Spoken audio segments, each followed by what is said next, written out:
Good evening. It's a little late here on the East Coast, and I've been delaying a little bit. Um, I did the last chapter 3 of Oliver Reiser's World Sensorium a couple weeks ago, and then I was delayed in getting back to it. And so before going to bed, I thought I'd read another chapter, which is chapter 4. So this is chapter 4, Social Embryology and Extrasensory Perception. Okay, so that sounds interesting. I do have to say, like further on, there gets to be some technical stuff in here that I think was a little bit over my head, but maybe the extrasensory perception stuff will make up for it. Okay. And so just for anybody who's not familiar, this is Oliver Reiser. He was a professor at the University of Pittsburgh for like 40 years and the chair and a correspondent with many people, including Einstein. And he has a far more complicated book called Cosmic Humanism. That's way over my head, but this one's still pretty readable. And it was published in 1946, or right around the same time as the United Nations was established. And the idea is that we're going to be part of a global brain. Okay. In the preceding pages, so the rising tide of humanism. In the preceding pages, we have outlined a philosophy in which the, quote, meaning of life and of human history are to be found not in the past, but in the as yet unrealized future. We need to create a meaning by discovering a worthy ideal for directed social change. So I would say that directed social change probably sounds a lot like token engineering and sensor networks. By rescuing the past from futility through the apprehension of an overreaching social purpose spanning the ages, scientific humanism insists that the historical struggle can be rationalized through the creative realization of a supreme goal, nothing less than the achievement of a world brain. Our thesis, which we reiterate on all occasions, is that if the modern world is to survive and continue its progress into a problematical future, our present culture patterns or models of thinking and acting will have to be replaced by a new mode of orientation or semantic reaction. So we've got to do everything over if we're going to survive. As we view the situation, the failure of civilization has been the failure of thinking, the failure to secure intellectual and social integration. If this is the correct analysis, we must conclude that the complete cure for the ills of society can come only through a fusion of our, quote, scientific, quote, religious, quote, social, and, quote, economic thought. So scientific, religious, social, and economic thought into a comprehensive and integrated theory practice or thought action, coordinating all the forces or vectors of social change. Now, to me, the coordinating aspect of this, that I feel that is the distributed ledger systems, the distributed ledgers and the blockchains and the tokens is how this will all become integrated. And I'll make a point of saying here at the religious part that Cliff and I just finished a 3.5-hour sort of discussion over the implications of Naomi Wolf's recent Substack post around evil in the Judeo-Christian compact. So this idea of structuring religion with science and economics, I think, is really central to all of this, and sort of adding it to the engineering protocol, sort of the protocol of life from the logic layer. So if you're interested, we finished that today, and I'm going to stream that tomorrow night. So stay tuned. Okay. So all integrated through the forces and vectors. So this is social physics that they're talking about. That's what Clippinger and Sandy Pentland were working on. What the world requires is a supreme intellectual social effort, which will crystallize a new theory and practice or philosophy, adequate to the complexities of modern culture. So, and I would say crystallize is an important word here, because again, a lot of this is about, like, the photonics and optics are crystalline. This philosophy, when it arrives, will culminate in a global civilization, a universal humanism. Okay, so the global civilization, that's really what the United Nations has always been about. It will be noted that in this view, philosophy is anything but ivory tower stuff, the spinning of intellectual cobwebs, or the distilling of metaphysical moonshine. According to our conception, philosophy has two very important practical functions. First, to serve as a unifying and integrating force in the individual and in society.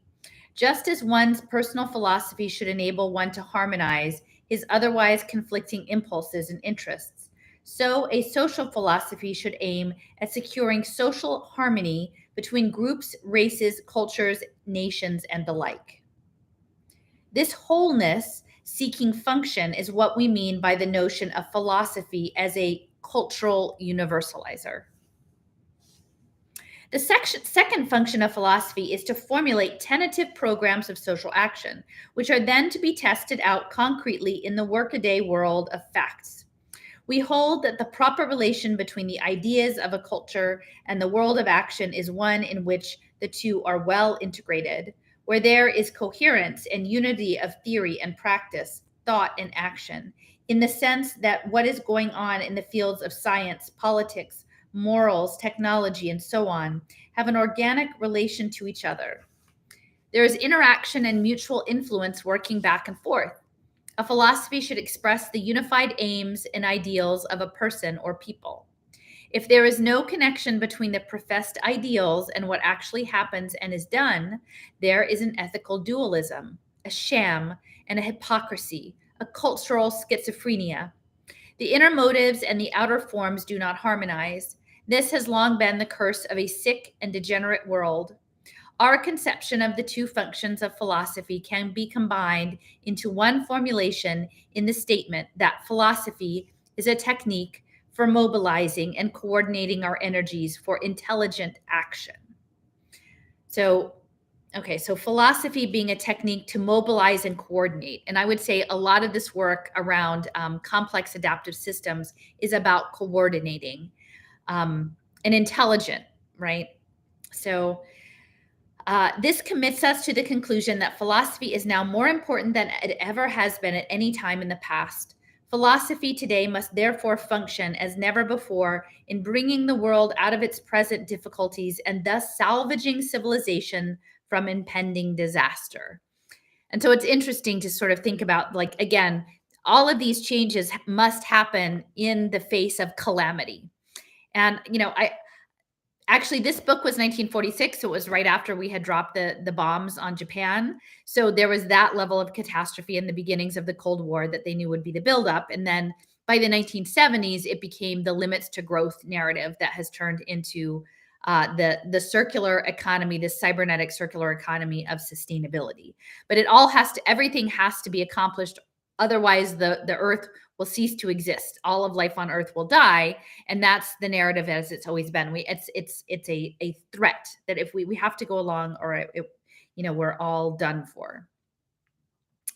In our previous studies, we have ventured the suggestion that the human mind is not a finished product, but is still on its way.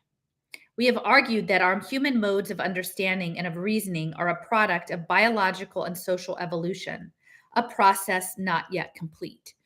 And so this is really important to understand, this idea of the mind is continuing to be on its way to something, and that evolution is not a finished state, because really the push is towards this Christogenesis, or the noosphere, or like a collective hive mind consciousness is really what they think. And so in order to steer in that direction, and these people who are the philosopher kings who think, that they're the ones on the inside track, that they're going to steer us into this evolutionary imperative towards some sort of convergence.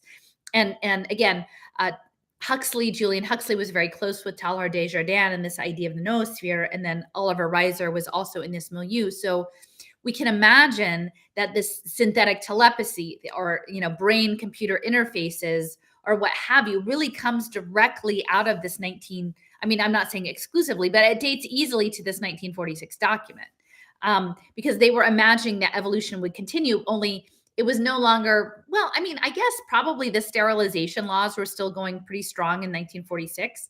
They had gotten going in the 20s. Um, and I'm not really sure when it became impolitic to call things eugenics. That might have been as late as the 1970s. So really, this is a eugenics program. This idea of steered and guided evolution, um, especially in the psychic sense, because what they're really after is a collective consciousness. Um, okay, so we have proposed that the coming mode of orientation or semantic reaction, the product of what we have termed global thinking, has for its ultimate goal the creation of a world sensorium. And, Cliff and I have been talking about the outside in robot, right? Won't you be my sensor? This idea of some sort of thing outside that is using our biology and our sensing organisms to be a sensor for itself as to what it is like to live a, a life in a body on the earth. The sensorium. We are the sensors of the sensorium. This world brain, a functional or behavioral unit, will be the organizing center for our evolving social organism. Sounds lovely, right? Don't you want to be part of the social organism?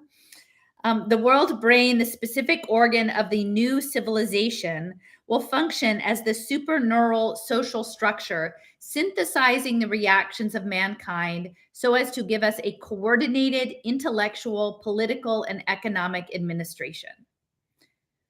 So I'm just going to say that again because that feels like a significant sentence. The world brain, the specific organ of the new civilization. And again, a lot of this is eugenics towards civilization.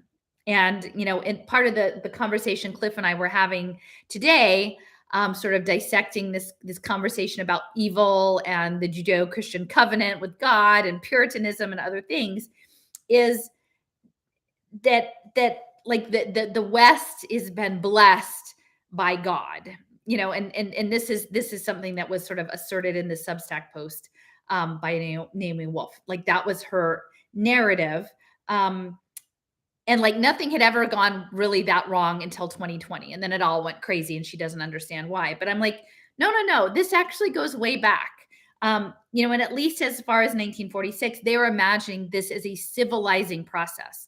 But the civilizing process means it's a domesticating process. It is you will not be a fully independent agent like yourself in the way you live your life or your relationship to the creator, any of those things. No, there are very specific rules. And we've talked before about E.O. Wilson and this idea of eusociality, the EU and then sociality. This idea, he imagined this as the plateau of civilization. The highest level of social organization would be eusocial, which would be like social insects, like ants and termites and bees, and that humans should aspire to that level. So, and that is civilization. That's what it means, is to dematerialize our bodies and then to move into this next phase, which is entirely consciousness and mental. And that as a social unit, we should come together to be part of the world brain, which is a large computing system. So, this is why I keep saying that the history matters, the trajectory, because as much as many people might feel like everything was normal until 2020, and then a switch flipped, and then it wasn't, I would say these earlier structures are behind it, and we have to understand that. Okay, and yes, so the coordinated reactions. Coordinated intellectual, political, and economic. So that is a tokenized democracy. That is democracy as a distributed autonomous organization, and that is programmable money being used to coordinate energy and behavior on this planet through a globally networked system. And that's what distributed ledger technology is. In terms of this formulation, the human race at the present time appears as the head end of a giant embryo, which is progressing towards the fulfillment of its biological destiny.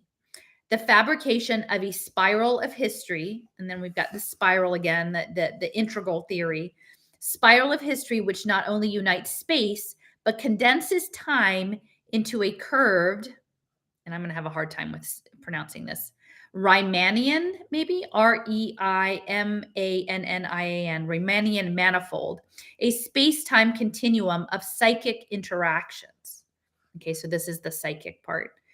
Um, and I have this whole next section underlined, and on the margin I wrote, "We are neuroblasts?" question mark. So okay, so when the proliferation of this world brain has been achieved, humanity will have evolved into the great planetary being.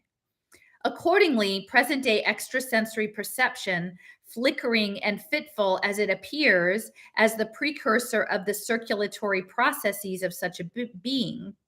Thus, the world sensorium is an organizing center for the developing neuroblasts, embryonic nerve cells of intellectual social dominance, which, when they have matured, will provide a structure similar in function to what nature provided for individual organisms when she produced the cerebrum, the mobilizer of energies and synthesizer of reactions. Okay. So again, that we would be neuroblasts. It must be admitted, however, that up to this point, we have not exhibited the specific nature of this organizing center. We have not outlined the stages of emergence of the projected body of world coordinators, nor have we demonstrated the means for the attainment of the functional world brain. This is the task we now set for ourselves. And this is a book that's not that well known. And I would say, the challenge is in, like, for me, I feel like if I can talk about sociobiology and the world brain and the origins in this in early, US policy as a global project, we can start to sidestep some of this ideological stumbling blocks that keep people apart and separated. So a lot of people talk about these coordinating mechanisms as technocracy, right? Some of them talk about it as communitarianism. Some of them talk about it as socialism or, communism or what have you. I think it's actually much more a linking between cybernetics and sociobiology. And if we can get people to that space, then a lot of the baggage that comes with like the other labels that are out there kind of disappear, because I don't think most people would have a strongly held belief that they want to be a social insect or that they want to have their life run by a machine through cybernetic feedback loops. That story is actually very unifying. Whereas like embedding the communitarian story as primarily about Israel or something like, I'm a Tzioni in Israel, that comes with its own baggage. And then if you frame it as technocracy, like, oh my gosh, something out there is coming to attack US patriotism, and it looks like industrial engineering, but like most of the technocracy stuff is very like US centric and nationalistic.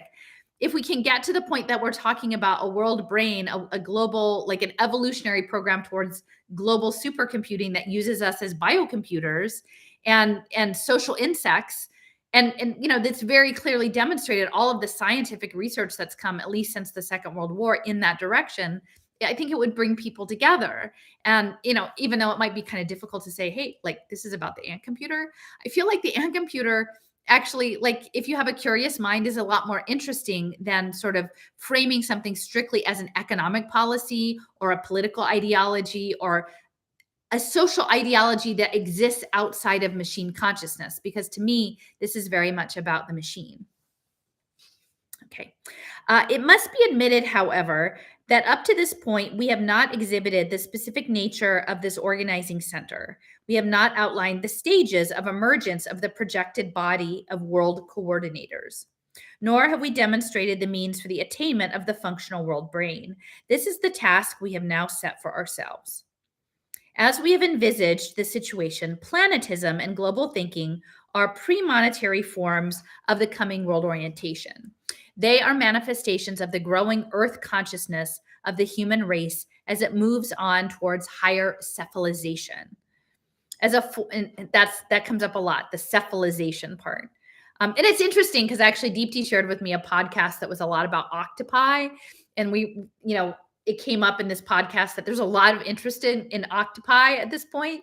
And the cephalopod is kind of interesting because, octopi are very, very smart, and they have a lot of interesting qualities in terms of their skin and coloration and different things like that. But so I think of cephalization and I think of cephalopods and I think about octopi.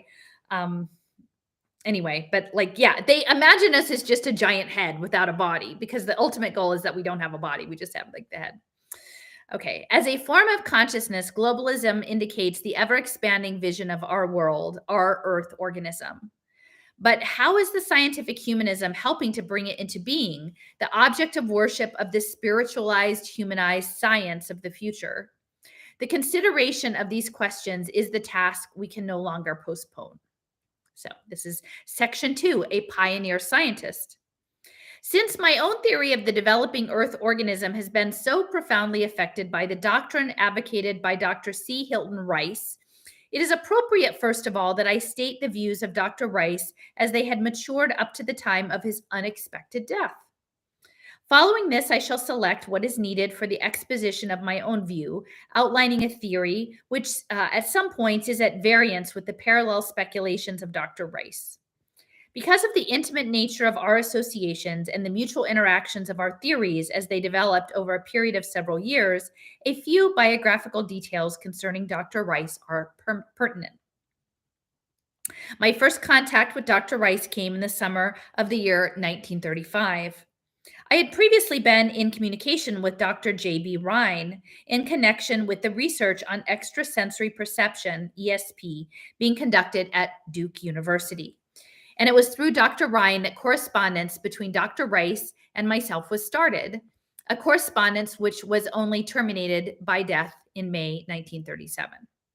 So I think it's really interesting. I wasn't aware till I started doing this research about the American Psychical Society. And I'm not sure what it was called in Britain, maybe the British Psychical Society, but that actually came from like the late 19th, early 20th century, the psychical research. And it had very high level, Arthur Balfour of the Balfour Declaration, the Prime Minister of the UK, like he was involved in it. Many high like society types of folks were part of this psychical society. And then there was a spinoff in the United States, and J.B. Rhine was one of the members. And they actually set up a parapsychology lab at Duke University. Now, it's interesting because actually Duke is, many of these prestigious universities are really central in terms of the research and development. But Duke has a very significant social impact aspect to their business school. And they're very much about global humanitarian aid. And they were also doing work actually with the Sarcos robots when there was a project where they had this humanoid Sarcos robot. It was still pretty early on. I think that was a DARPA funded project. It was out of the University of Utah, but the test case was linking a monkey that had like brain scans. I'm not sure. I'm trying to remember if it's brain scans or scanners on their leg. And they were put on a treadmill in Durham at Duke. And then remotely, they operated the legs of a robot in Japan. So there's some interesting, odd things at Duke. And it's interesting to look all the way back and understand that the parapsychology. Oh, and I'm trying to remember what was his name.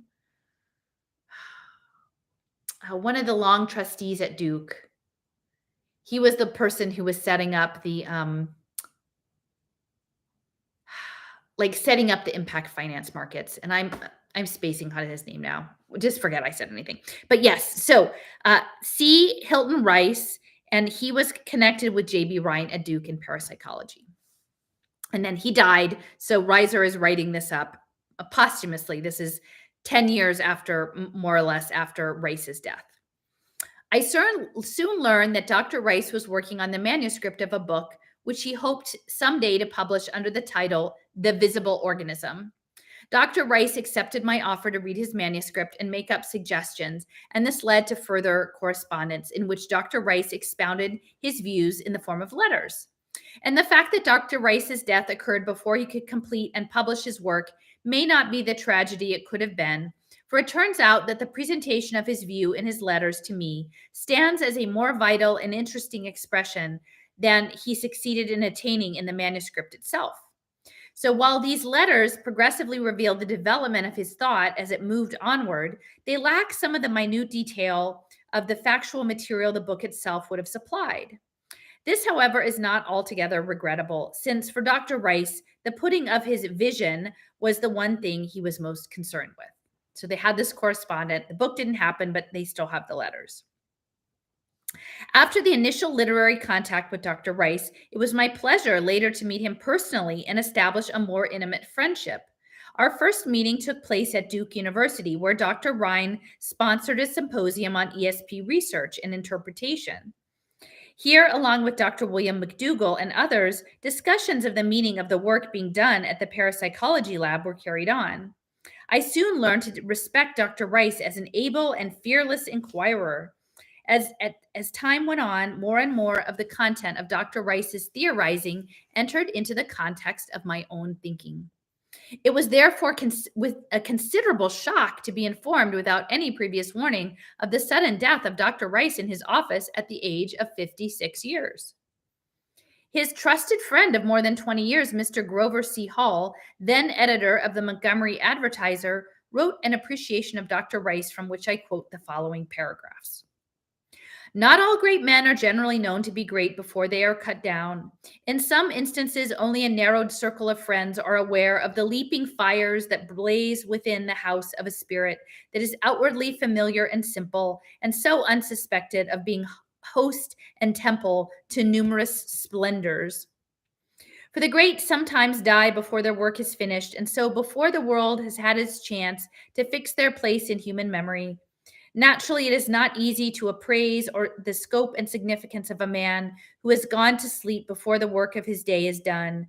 But it is pardonable, we feel sure, for those who are privy to the affairs of his spirit to risk their reputations as responsible observers of human phenomena on the judgment that had Clark Hilton Rice lived for 5 more years, he would have been accepted as among the great of his time.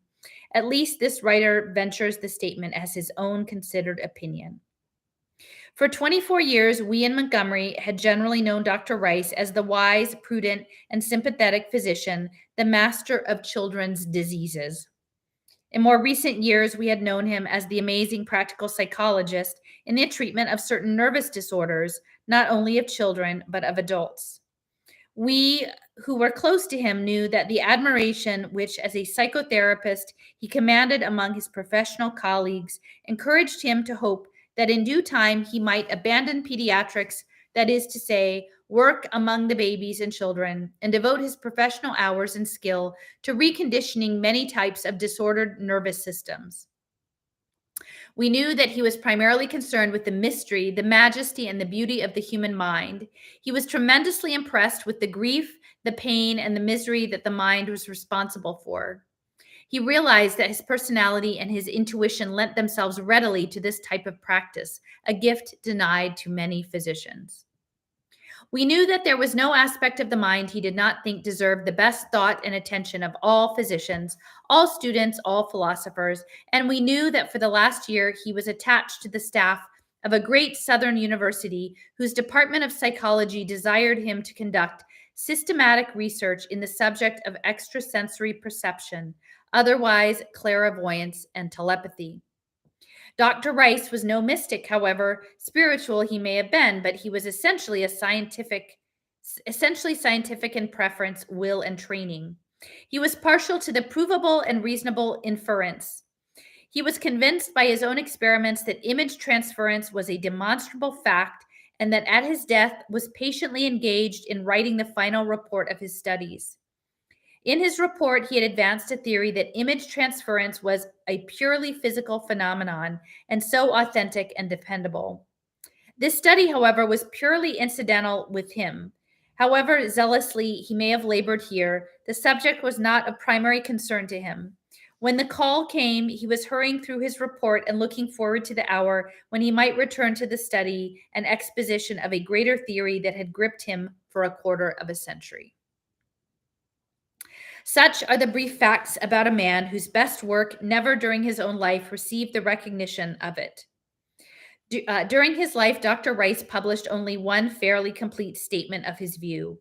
At the suggestion of Dr. McDougall, Dr. Rice submitted an article to C.K. Ogden, which was published in Psyche, London, in the year 1929 under the title An Hypothesis. In addition to this, several other articles of his appeared in scientific and medical journals, and some of Dr. Rice's results in the field of ESP research have been preserved in an article by J.G. Pratt. With these details to provide the essential background, we now permit Dr. Rice to speak for himself, more persuasively thus than in any other form. In reproducing these letters, I have not changed a single sentence. Except for the first and last letter, I have deleted all personal items and material which is irrelevant so far as the development of thought is concerned. If now the reader will imagine that he is the recipient of Dr. Rice's attention as he struggles to clarify his picture of the visible world organism, the beauty of the vision, I am sure, will grow upon the reader as it did upon me. Section 3. Dr. Rice's theory of the visible organism. August 6, 1935. Dear Professor Reiser, I received your letter and your kind offer to read my book manuscript. I have done no actual writing on it for several months, but I shall be grateful for an opinion on the chapter I am sending you. It is enough, I believe, to give you an idea of the concept and the line of argument to be used. Not being a professional philosopher, I have experimented with the method of putting the concept into the reader's mind in the form it came into my own mind. My task, as I see it, is to enable other minds to get the vision of life as I got it. And to do this, I must resort not so much to rational argument, but to vivid descriptive writing. Unless I can arouse in the reader the sense of being carried along a new route to a fresh point of view, I shall fail to put the thing over. After long reflective thinking, I got a sudden clear vision of the whole of life. That was 20 years ago, and the vision has recurred again and again. The more research reading I did, the more vivid the vision became, and the more compelling the urge to go on with the task for which I was poorly prepared. This speaking of a vision doesn't sound very scientific, but I am testifying as a scientist that I got a vision of life I can no longer doubt was genuine. When Rhine's book came out, I had to consider ESP as a possible fact and give some thought to the matter-mind relationship. For my own theory is materialistic, based on the postulate that life exists only in the organism and is perpetuated in the organism. It is true that my experiments with the cards appear to confirm Rhine's work, but I am not yet ready to report. On one subject under conditions that satisfy me, has made some remarkable scores, but she has not yet been able to perform before witnesses. She works with closed eyes and insists she sees images of card symbols. In fact, practically all subjects have the sensation of seeing images or fragments of images when they think about the card to be called, while the eyes are closed. I did not know of Dr. Ladd Franklin's theory that nerve fiber emits visible radiation.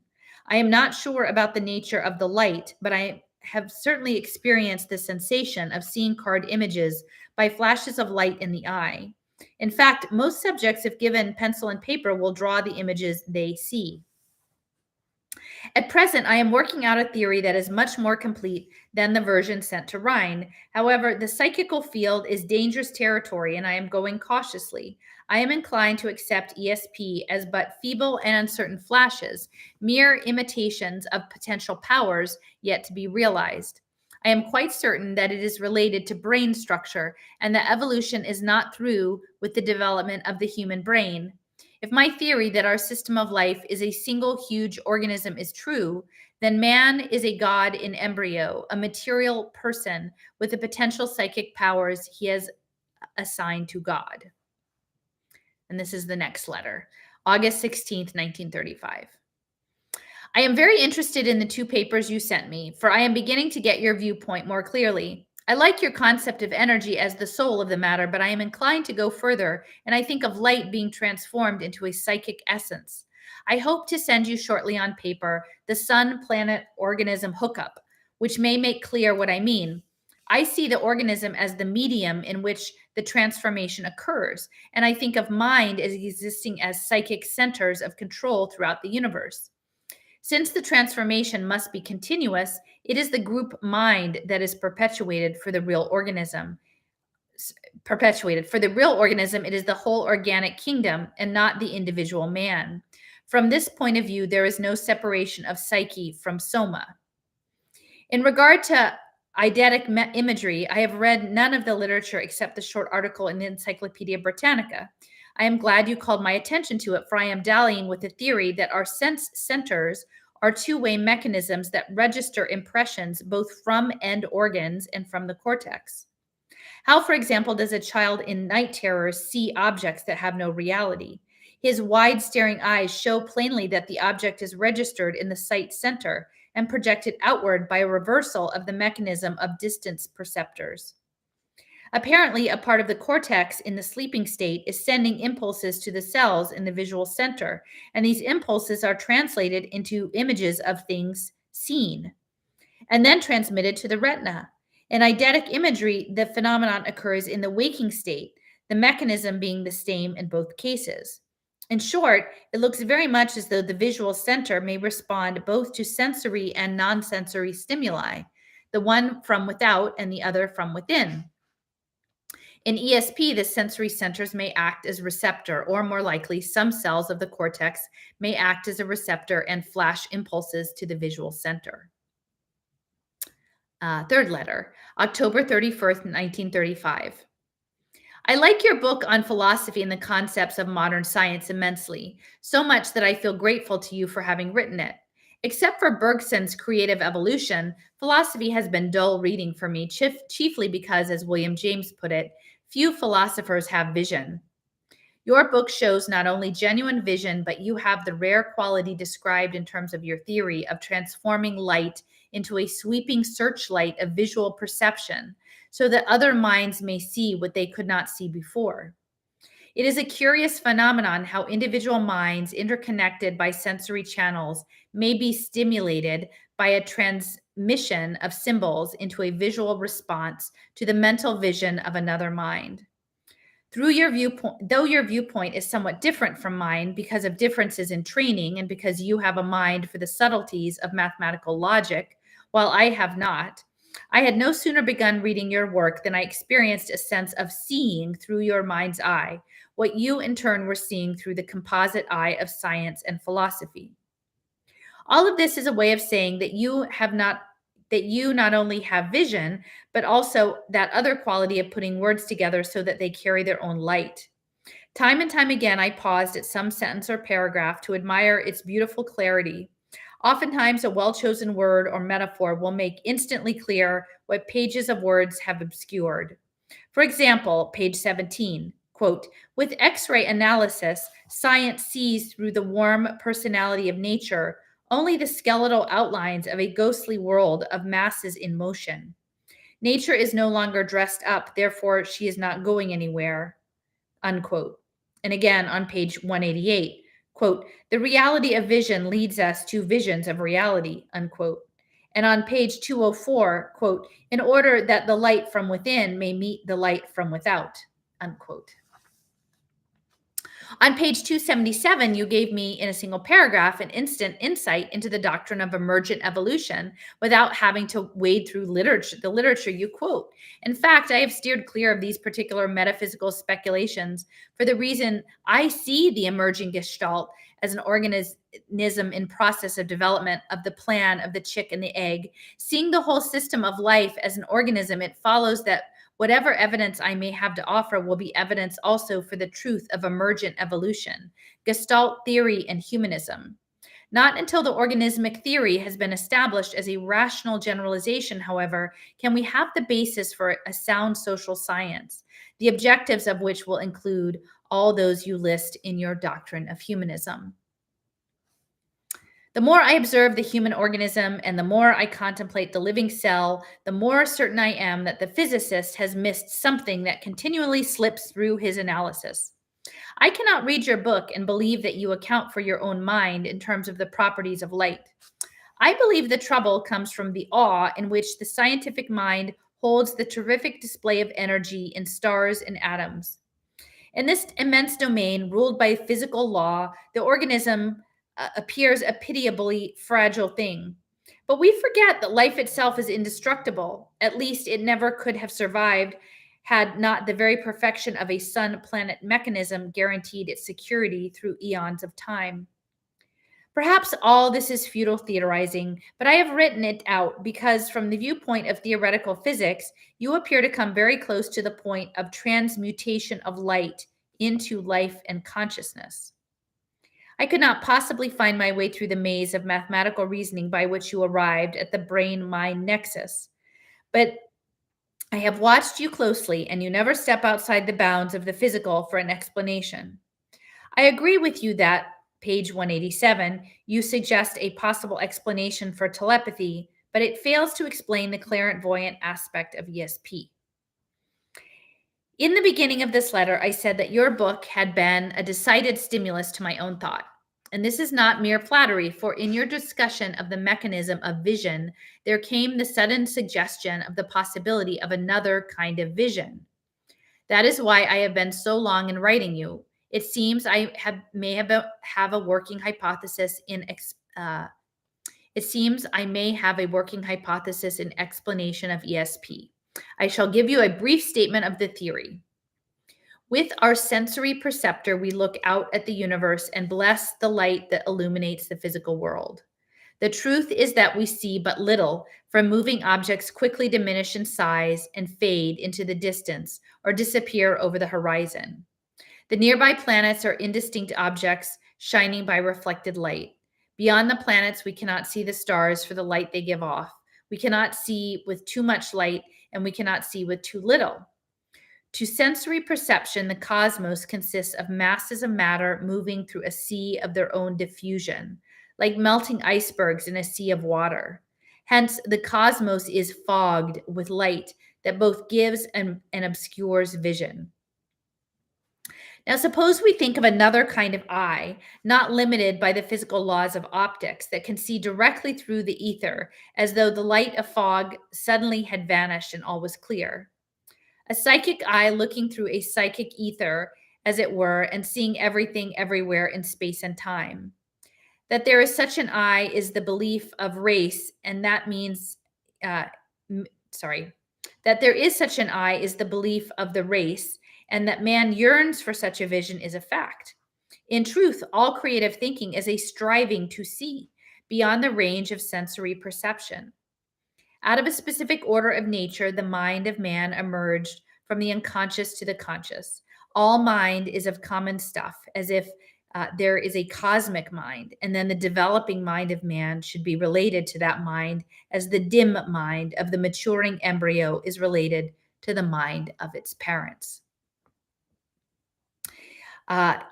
In one of your articles, if I remember rightly, you quote Whitehead as saying, quote, "The concrete realities that endure are organisms."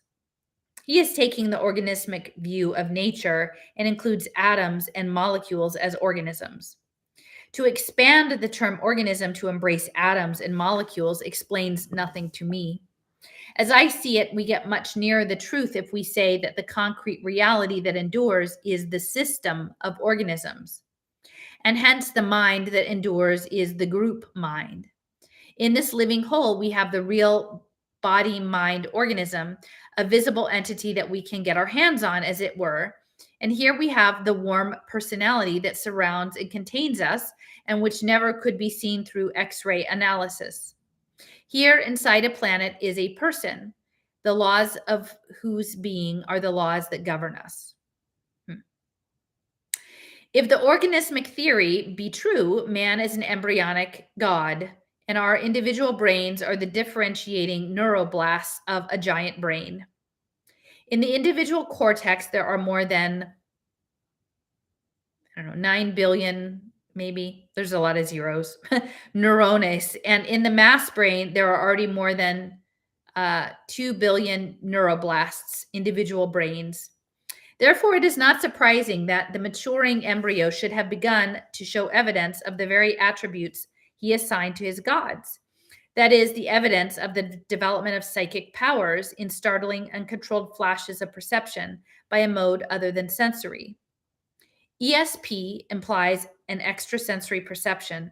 In fact, ESP represents the development of a new function in the structure-function evolution of the human brain. That is to say, I see clear evidence to support the theory that the vision of man is splitting into sensory and extrasensory perception. But the evolutionary changes that are bringing this about are not to be sought in the weight and size of the brain, not in the morphology of the neuron. The structural changes must be looked for in the chemical constitution of the neuron, which is the unit of structure and function, consciousness. I see this improved type of neuron as a highly sensitized cell, a psychological mechanism that is developing a new function imposed on the old as the new brain on the old brain. So that's interesting to me, this idea of the chemical aspect. To me, that feels a little bit like some of the nanotechnology and the molecular engineering and the non-surgical brain-computer interfaces. It is this new type of cell that has the double function of sensory and extrasensory perception. By sensory perception, it sees through the medium of light. By ESP, it sees directly through a psychic continuum by flashes of insight that may range from a vision of the brotherhood of man, the evolutionary process and order in the physical universe, to the symbol on a card. Usually, these flashes come from the concentration of a thought on a problem, which involves the effort to visualize what one is thinking about. Sometimes they come with unexpected suddenness that causes numerous individuals to relate and experience. I myself had one such experience. I should like to tell you about it sometime. This seeing directly through a psychic ether places the percipient, for the moment, outside the dimensions of space-time so that he actually may glimpse something of the past or the future of events in space-time. The structure-function law of the evolution of an organ leads us straight to the nerve cell for an explanation of the difference between the human and animal minds. The neurons in man and animal brains look precisely alike, and though man has more cells, it is not the number that matters, for man may still think with half his cortex removed. The difference must be looked for in the internal chemical constitution of the cell that enables it to step up consciousness to a higher level. The morphology of the neuron may bear no relation to mutational changes within it. The personality of an individual strongly suggests that he does not think with all his neurons as a unit. His behavior and muddled thinking are clear evidence that the brain is not as a well-integrated organ. And since all brains are not equal, it may well be true that all nerve cells are not equal. At least I do not see why it should not be true if we consider the fact that an organ is merely a nest of cells, and cells themselves are individual organisms. If we regard the genius as a mutant, and if evolution is not yet through with the brain of man, it is highly probable that a mutation that leads to genius does not affect all his neurons. The mutation may occur in a single neuroblast whose descendants appear in the cortex as the improved type of neuron that makes the genius what he is. There is nothing far-fetched in this if we remember that a few hundred brains do the creative thinking for 2 billion. So, I mean, this is sort of where we get at the eugenics aspect, right? Like this idea of the genius and searching for genius. And, other people have done far more than me. I mean, I haven't really dug into it deeply, but this idea of, state intelligence level, seeking out gifted and talented, right? For experimentation, profiling, the gifted and talented screenings to try to find this genius, right? To try to identify the genius neuroblasts. And there's, again, they're saying, and this is Rice, this is Conrad Hilton Rice, but that, a few hundred brains do the creative thinking for billions, as though like there's just this very small echelon that's actually doing functional thought. In fact, if a solitary genius can function so brilliantly, I can almost believe a single neuron may be capable of originating a thought and broadcasting it through the cortex by way of common sensory centers. If the thought should be an extrasensory precept, the rest of the cells could not participate in the actual seeing or know what was perceived until the percipient had transcribed the precept into a pattern of impulses that go out through its axon to the visual center, where it is amplified and broadcast to the cortex. As the neuron has both sending and receiving fibers, it seems obvious that there is no other means of intercommunication between nerve cells. But this leads on to a theory and explanation of the images of the card symbols that appear to flash in the eye itself. I hope to present this theory in a paper when I meet with Dr. Ryan's group from November 20th to 23rd. Ryan wrote me that he hoped you could meet with us at that time, and it would be wonderful if we could get together and think this thing out. Certainly, there is a challenge to bold thinking, and the world is eager for a fresh point of view. The great puzzle picture should take form if we place the key pieces in their proper relationship. This is a terribly long letter, but I seem to have said so little of all I should like to discuss with you. You may disagree with much of my theorizing, but you will agree, I believe, that your book stimulated one mind at least to a surprising degree. So this is December 10th, 1935. Many thanks for your little book, Humanism and the New World Ideals. Your several references to the organismic theory were particularly interesting to me, for I am planning to get to work on my book, The Visible Organism, after the holidays. As I see it, the theory provides the basis for a new religion and also a new social science, right? Okay, the religion of the world brain. It is these two aspects of the theory I'm hoping you will develop in a book to follow mine. I have realized all along that it is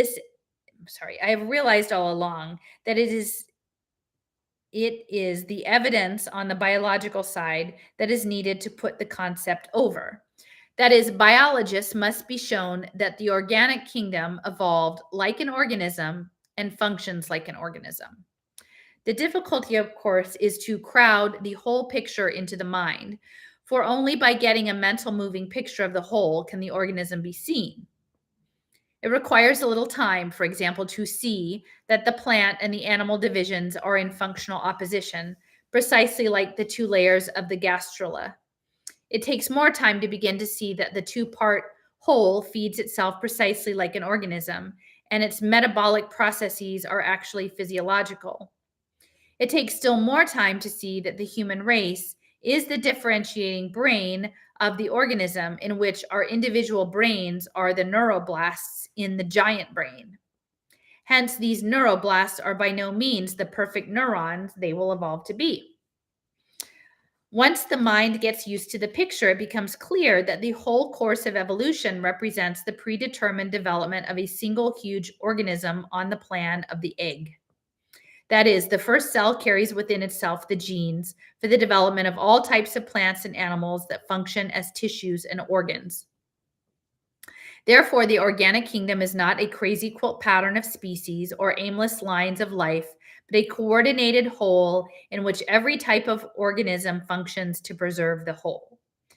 So, and I think that this is sort of, the Gaia hypothesis framing.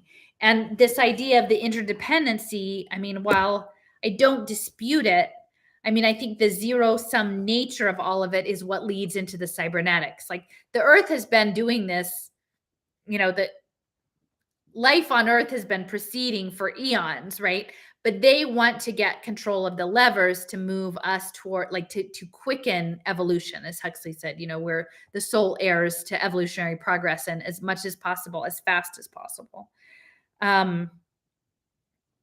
Yeah. And when you have this idea of the one world organism, then, the intersection of natural capital and human capital becomes clear, right? The situation of UNESCO, of man in the biosphere, is clear. It always has been conceived of as a unified organism.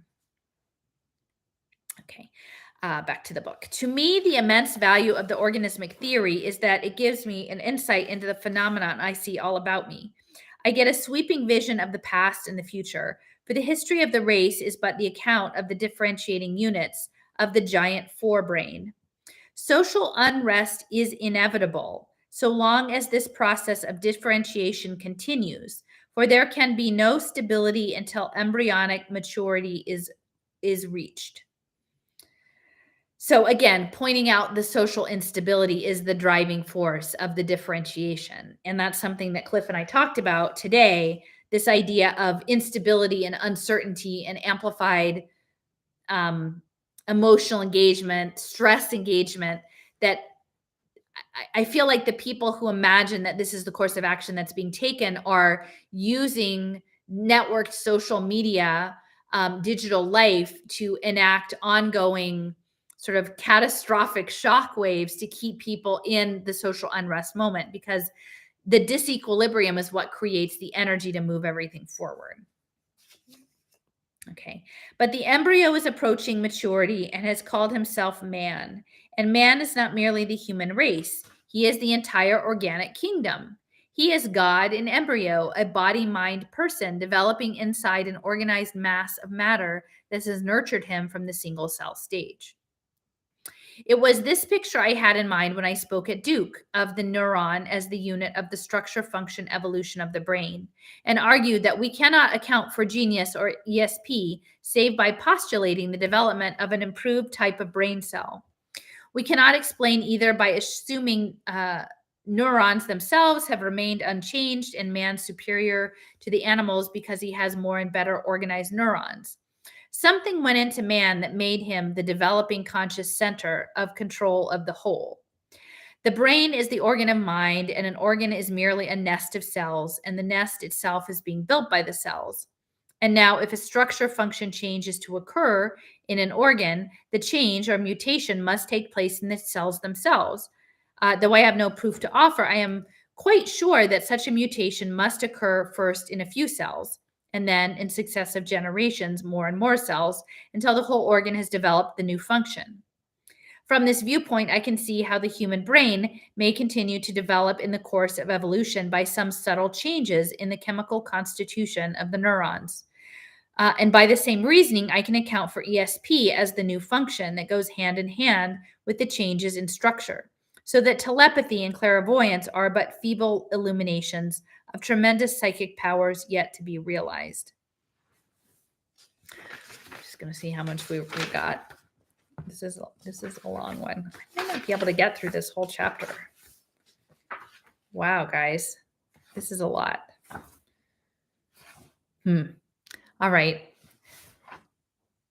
I think I might call it a night because it's late here, and I will start back again. I will try to be more consistent about it.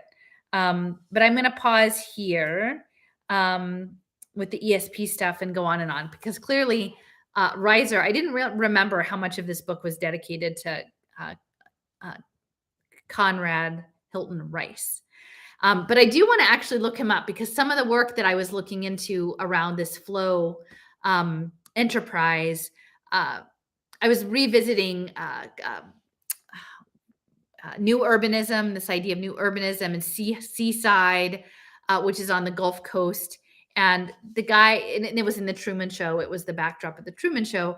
And it turns out that the man who in the 70s developed this 80-acre parcel as sort of this model, walkable, what's today would be called a 15-minute town, inherited the land from his grandfather, who had bought it and not developed it. And his father was involved in, the grandfather was he was a Birmingham department store executive, but he made a fortune, and he actually endowed the University of Alabama's psychiatric unit. And I would have to sort of look back and see if this is in the 30s, but it makes me a little bit curious if there might have been some overlap between Rice and the guy who is backing Seaside. Eventually, who bought the land that became Seaside and ended up in the Truman Show.